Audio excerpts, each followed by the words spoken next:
أعوذ بالله من الشيطان الرجيم. بسم الله الرحمن الرحيم.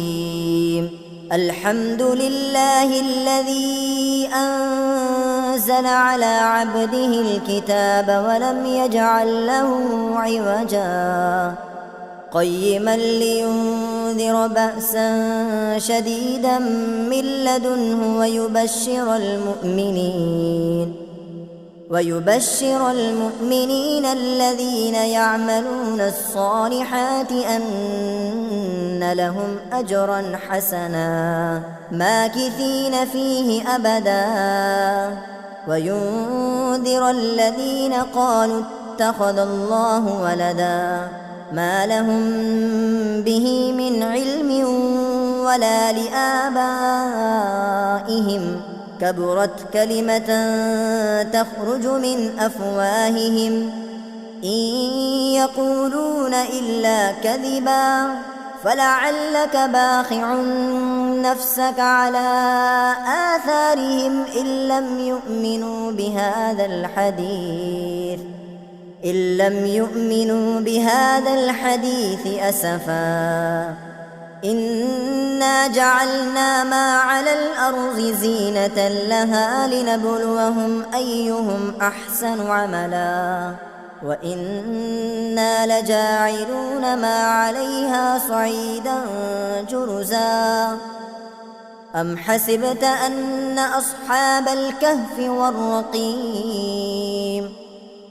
أصحاب الكهف والرقيم كانوا من آياتنا عجبا إذ أوى الفتية إلى الكهف فقالوا ربنا آتنا من لدنك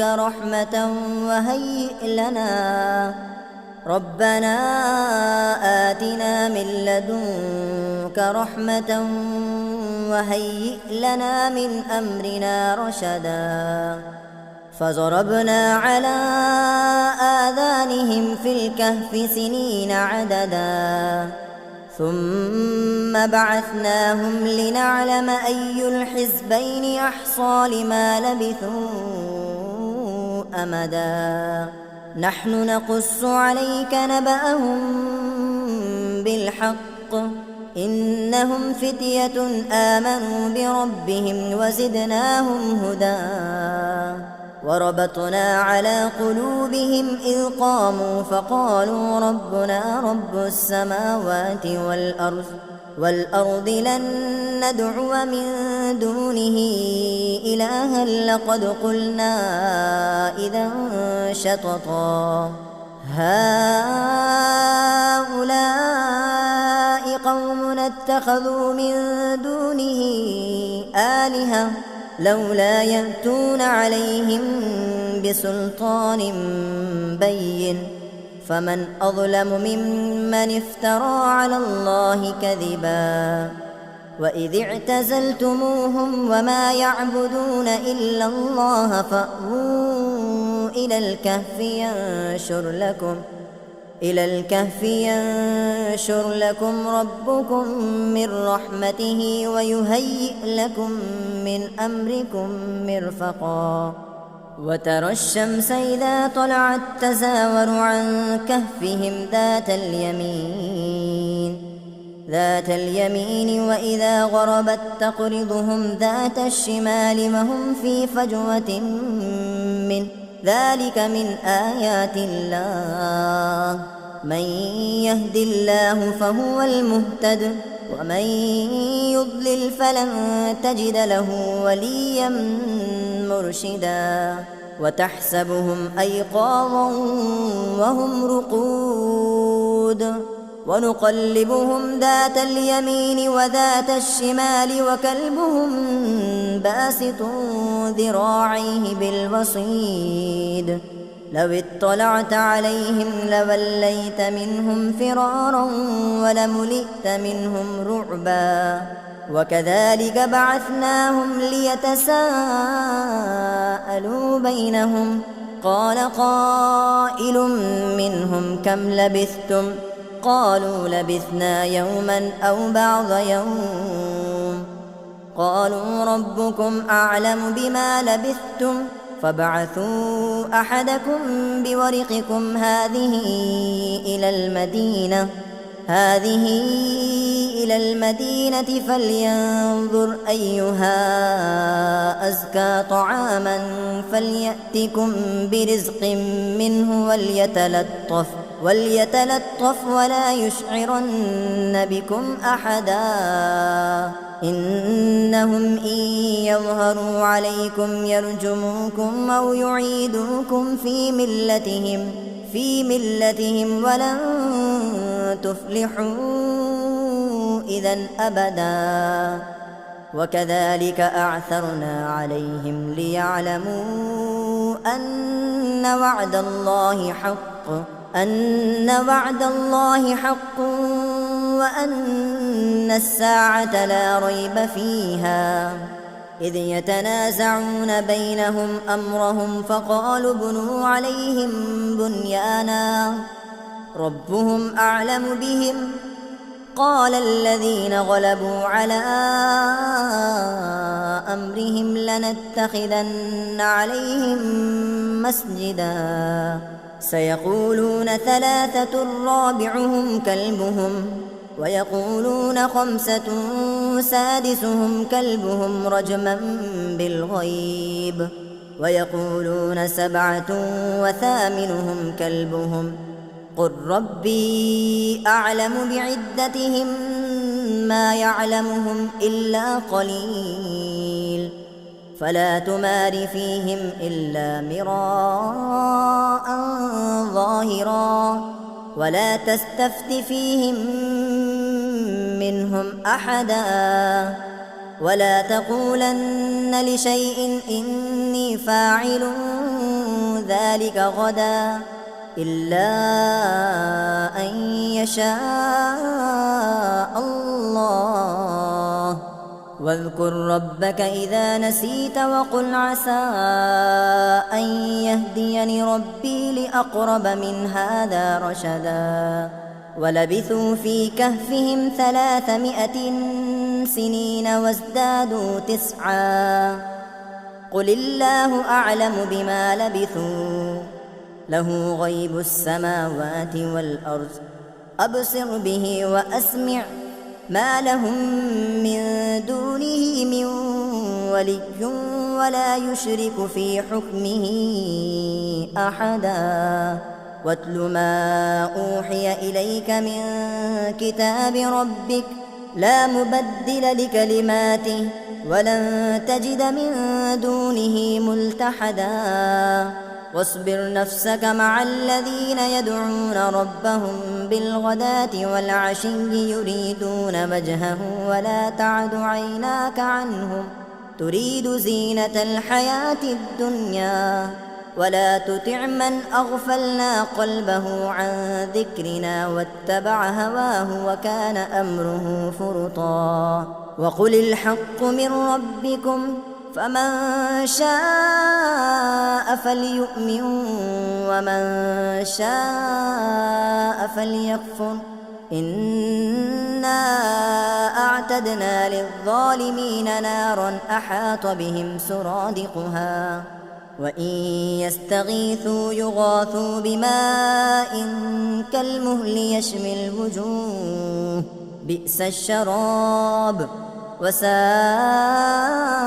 مرتفقا إن الذين آمنوا وعملوا الصالحات إنا لا نضيع أجر من أحسن عملا أولئك لهم جنات عدن تجري من تحتهم الأنهار يحلون فيها من أساور من ذهب ويلبسون ثيابا خضرا من سندس واستبرق متكئين فيها على الأرائك نعم الثواب وحسنت مرتفقا واضرب لهم مثل الرجلين جعلنا لأحدهما جنتين من أعناب وحففناهما بنخل وجعلنا بينهما زرعا كلتا الجنتين آتت أكلها ولم تظلم منه شيئا وفجرنا خلالهما نهرا وكان له ثمر فقال لصاحبه وهو يحاوره أنا أكثر منك مالا وأعز نفرا ودخل جنته وهو ظالم لنفسه قال ما أظن أن تبيد هذه أبدا وما أظن الساعة قائمة ولئن رددت إلى ربي لأجدن خيرا منها منقلبا قال له صاحبه وهو يحاوره أكفرت بالذي خلقك من تراب ثم من نطفة ثم سواك رجلا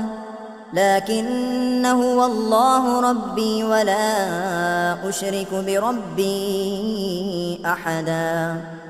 ولولا إذ دخلت جنتك قلت ما شاء الله لا قوة إلا بالله إن ترني أنا أقل منك مالا وولدا فعسى ربي أن يؤتيني خيرا من جنتك ويرسل عليها حسبانا من السماء فتصبح صعيدا زلقا أو يصبح ماؤها غورا فلن تستطيع له طلبا وأحيط بثمره فأصبح يقلب كفيه على ما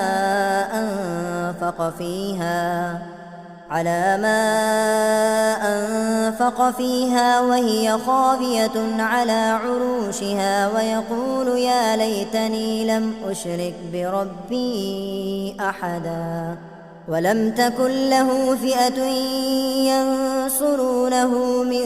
دون الله وما كان منتصرا هنالك الولاية لله الحق هو خير ثوابا وخير عقبا وضرب لهم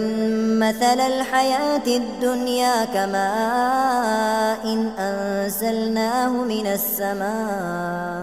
من السماء فاختلط به نبات الأرض فأصبح هشيما تذروه الرياح وكان الله على كل شيء مقتدرا المال والبنون زينة الحياة الدنيا والباقيات الصالحات خير عند ربك ثوابا وخير أملا ويوم نسير الجبال وترى الأرض بارزة وحشرناهم فلم نغادر منهم أحدا وعرضوا على ربك صفا لقد جئتمونا كما خلقناكم أول مرة بل زعمتم أن لن نجعل لكم موعدا ووزع الكتاب فترى المجرمين مشفقين مما فيه ويقولون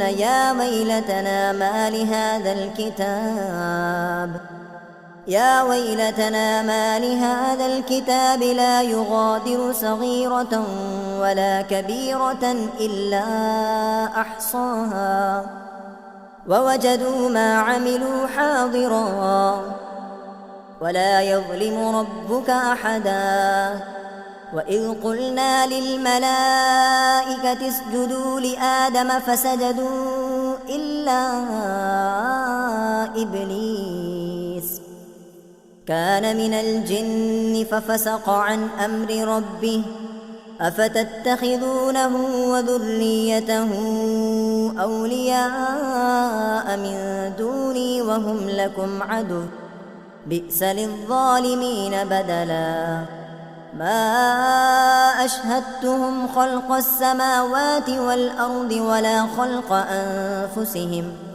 وما كنت متخذ المضلين عضدا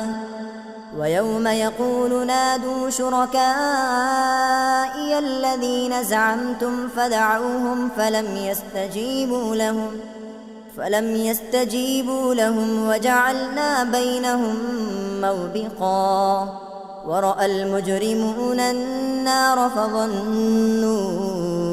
أنهم مواقعوها ولم يجدوا عنها مصرفا ولقد صرفنا في هذا القرآن للناس من كل مثل وكان الإنسان أكثر شيء جدلا وما منع الناس أن يؤمنوا إذ جاءهم الهدى ويستغفروا ربهم إلا أن تأتيهم سنة الأولين أو يأتيهم العذاب قبلا وما نرسل المرسلين إلا مبشرين ومنذرين ويجادل الذين كفروا بالباطل ليدحضوا به الحق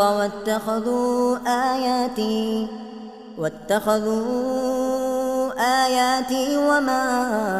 أنذروا هزوا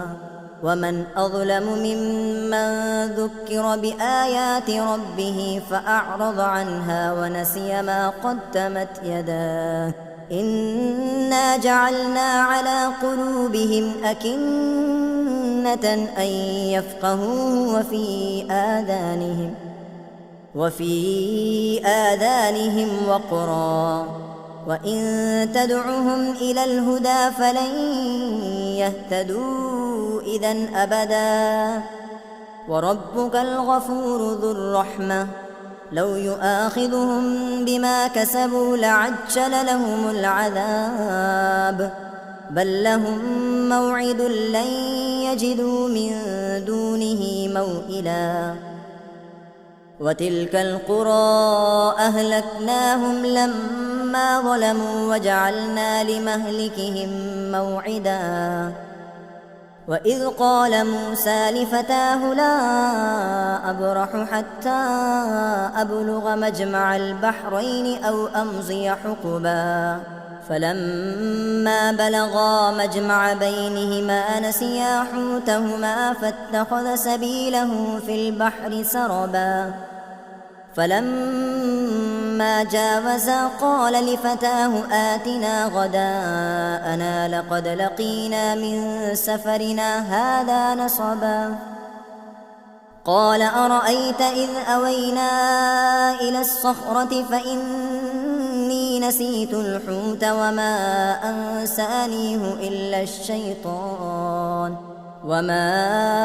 أنسانيه إلا الشيطان أن أذكره واتخذ سبيله في البحر عجبا قال ذلك ما كنا نبغي فارتدا على آثارهما قصصا فوجدا عبدا من عبادنا آتيناه رحمة من عندنا وعلمناه من لدنا علما قال له موسى هل أتبعك على أن تعلمني مما علمت رشدا قال إنك لن تستطيع معي صبرا وكيف تصبر على ما لم تحط به خبرا قال ستجدني إن شاء الله صابرا ولا أعصي لك أمرا قال فإن اتبعتني فلا تسألني عن شيء حتى أحدث لك منه ذكرا فانطلقا حتى إذا ركبا في السفينة خرقها قال أخرقتها لتغرق أهلها لقد جئت شيئا إمرا قال ألم أقل إنك لن تستطيع معي صبرا قال لا تؤاخذني بما نسيت ولا ترهقني من أمري عسرا فانطلقا حتى إذا لقيا غلاما فقتله قال أقتلت نفسا زكية بغير نفس لقد جئت شيئا نكرا قال ألم أقل لك إنك لن تستطيع معي صبرا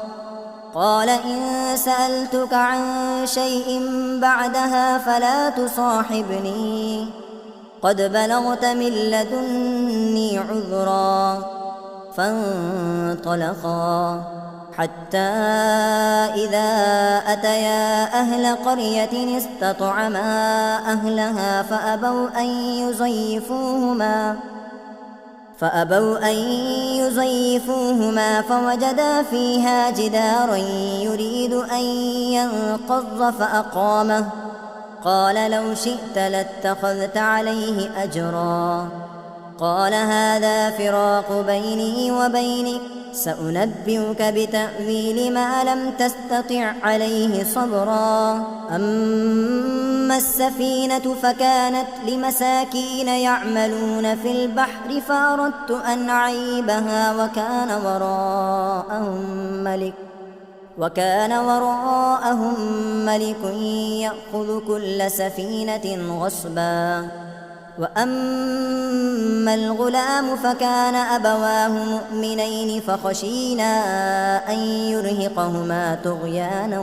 وكفرا فأردنا أن يبدلهما ربهما خيرا منه زكاة وأقرب رحما وأما الجدار فكان لغلامين يتيمين في المدينة وكان تحته كنز لهما وكان أبوهما صالحا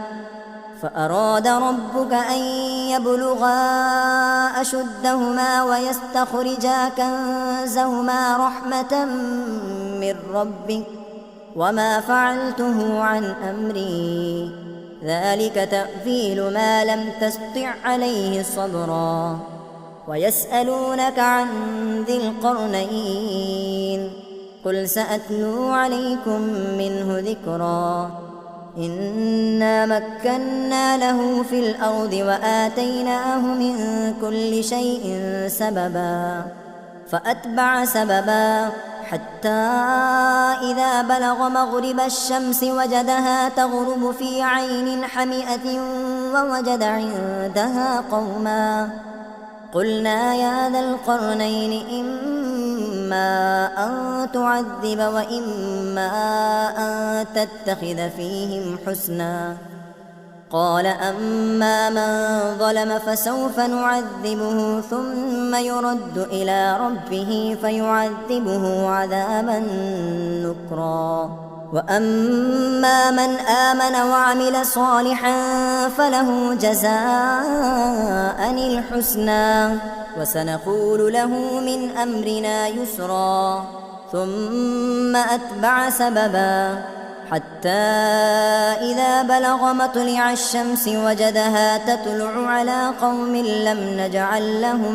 من دونها سترا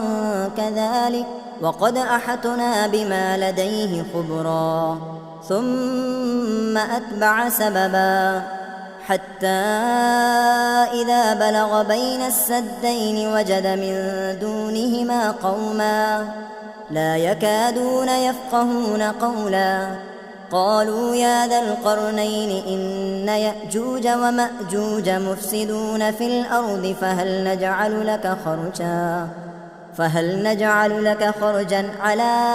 أن تجعل بيننا وبينهم سدا قال ما مكني فيه ربي خير فأعينوني بقوة أجعل بينكم وبينهم ردما آتوني زبر الحديد حتى إذا ساوى بين الصدفين قال انفخوا حتى إذا جعله نارا قال آتوني أفرغ عليه قطرا فما استطاعوا أن يظهروه وما استطاعوا له نقبا قال هذا رحمة من ربي فإذا جاء وعد ربي جعله دكا وكان وعد ربي حقا وتركنا بعضهم يومئذ يموج في بعض ونفخ في الصور فجمعناهم جمعا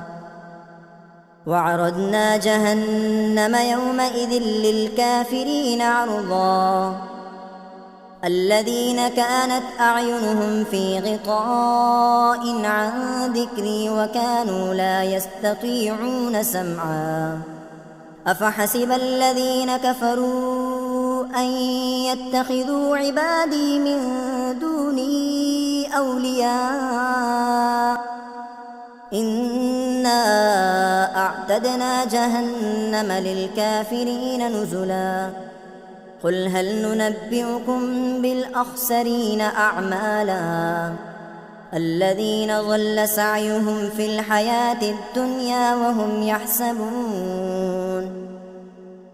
الحياة الدنيا وهم يحسبون أنهم يحسنون صنعا أولئك الذين كفروا بآيات ربهم ولقائه فحبطت أعمالهم فلا نقيم لهم يوم القيامة وزنا ذلك جزاؤهم جهنم بما كفروا واتخذوا آياتي ورسلي هزوا إن الذين آمنوا وعملوا الصالحات كانت لهم جنات الفردوس نزلا خالدين فيها لا يبغون عنها حولا قل لو كان البحر مدادا لكلمات ربي لنفد البحر قبل أن تنفد